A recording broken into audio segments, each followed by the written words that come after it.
Tidak menyesal. Kalau begitu kita ke rumah sakit bagaimana? Tanya Sila lembut. Tapi kepalaku sakit sayang, jawab Parel menduselkan kepalanya di bahu polos Sila. Iya, suamiku harus diperiksa, jawab Sila. Berbahaya bawa kendaraan saat pusing dan mengantuk sayang, jawab Parel memejamkan matanya. Aku bisa nyetir, kata Sila.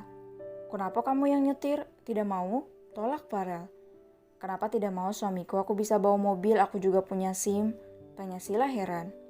Sayang, aku laki-laki, apa kata orang jika ada yang melihat istri tuan muda, Mrs. Paramastri sedang membawa mobil, ternyata penumpangnya malah suaminya sendiri, kata Parel. Memang apa hubungannya suamiku? Kenapa dengan kata-kata orang? Tanya Sila tidak mengerti alasan tak jelas suaminya ini. Kamu bahkan meninggalkan karirmu sayang demi aku. Padahal kamu masih muda, aku sudah berjanji akan membahagiakanmu. Untuk itu aku tidak mau kamu bawa mobil. Jawab Parel masih nyaman di pelukan Sila. Sila menghela napas panjang. Asal suamiku tahu ya, di kampung aku, waktu itu umur 18 tahun udah punya anak. Bisa ditanyakan sama dokter Leon ya. Dia dokter di rumah sakit di kampung aku. Di sana menikah umur 15 tahun suamiku. Lagian aku sudah besar, kenapa kalian bilang aku masih terlalu muda? Sila terus menggerutu hingga ia mendengar dengkuran halus sang suami. Sila mengguncang pelan tubuh Parel. Tak disangka Parel memang tertidur dengan posisi tak lazim ini.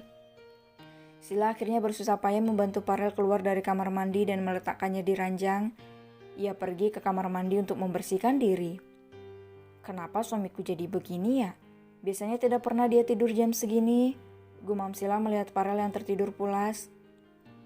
Sila tak bisa membawa Farel ke rumah sakit jika si empunya sendiri selalu banyak alasan tidak mau dibawa ke rumah sakit. Alhasil Sila meminta tanggapan Jessie yang memberi saran untuk membawa dokter ke mansionnya saja. Iya juga ya, kenapa Sila tidak ingat sekarang zamannya dokter pribadi? Cengir Sila yang melupakan hal penting itu. Jessie tersenyum lembut mengelus pipi Sila. Itu karena kamu terlalu khawatir, nak. Sila tersenyum manis. Kalau begitu Sila telepon dokter ya, Mom. Iya sayang, Mommy buatkan bubur ya.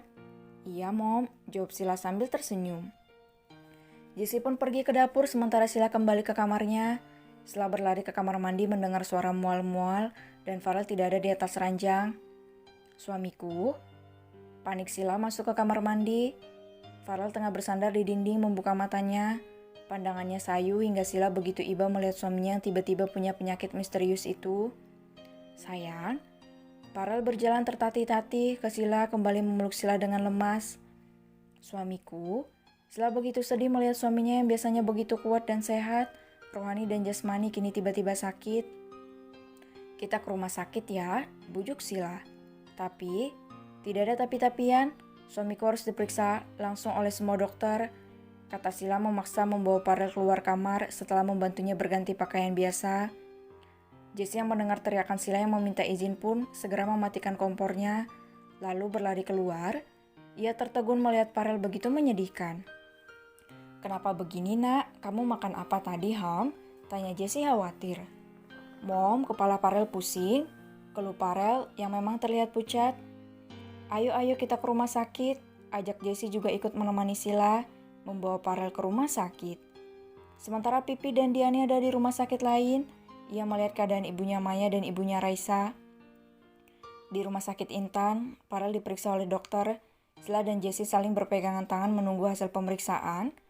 Silakan keluarga pasien, pinta suster dengan sopan. Sila dan Jessie buru-buru bangkit dan berlari masuk menemui dokter. Suster tidak berani melarang karena mengenal keluarga itu. Padahal yang diminta dokter hanya satu orang saja. Bagaimana keadaan suami saya, Dok? Tanya Sila. Bagaimana keadaan putra saya, Dok? Tanya Jessie bersamaan dengan Sila. Maaf Nyonya, Nona, gejala tuan muda sangat spesial. Jawab dokter dengan bingung menjawab pertanyaan yang mana. Spesial? Bio Jessie dan Sila tidak mengerti. Apa bisa disembuhkan, Dok? Tanya Jessie. Apa harus ke Jerman, Dok? Tanya Sila. Si dokter menggaruk-garuk kepalanya.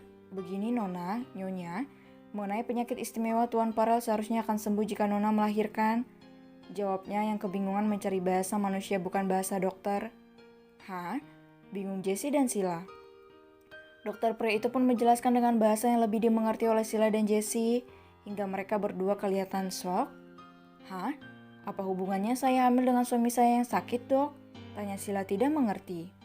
Sementara Jessie hanya diam karena saat ia mengandung Franz, Ramon juga merasakan hal yang sama, hanya saja tidak separah Farel.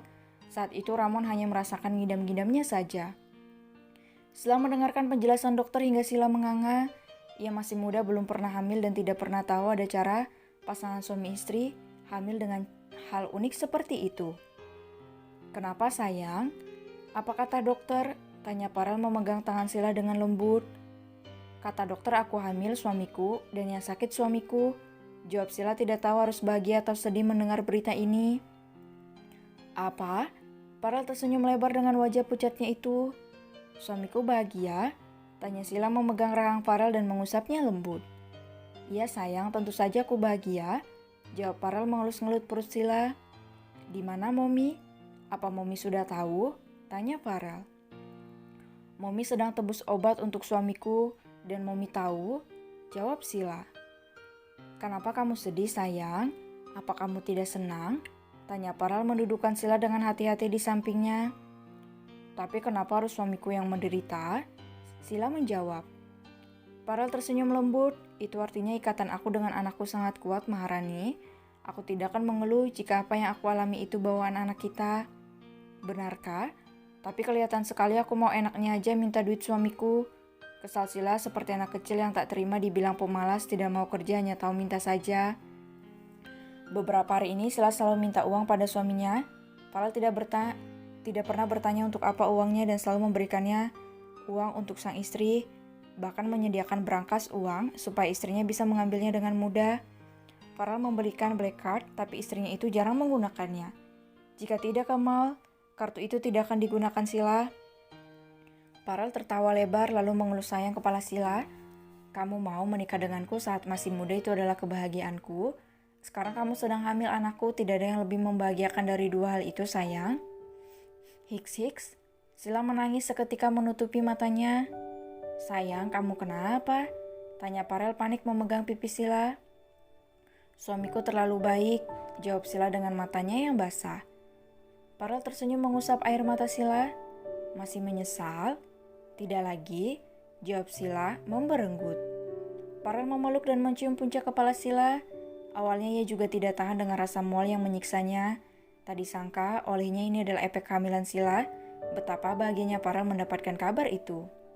Sila diperiksa ke dokter kandungan. Ternyata memang benar Sila sudah hamil 3 minggu, tidak ada yang menyadarinya. Sebenarnya Farel sudah merasa mual sebelum-sebelumnya, tapi tidak separah sekarang hingga Sila mengetahuinya. Jika dia tidak melihat suaminya seperti itu, mungkin Sila tidak akan tahu jika dirinya tengah hamil.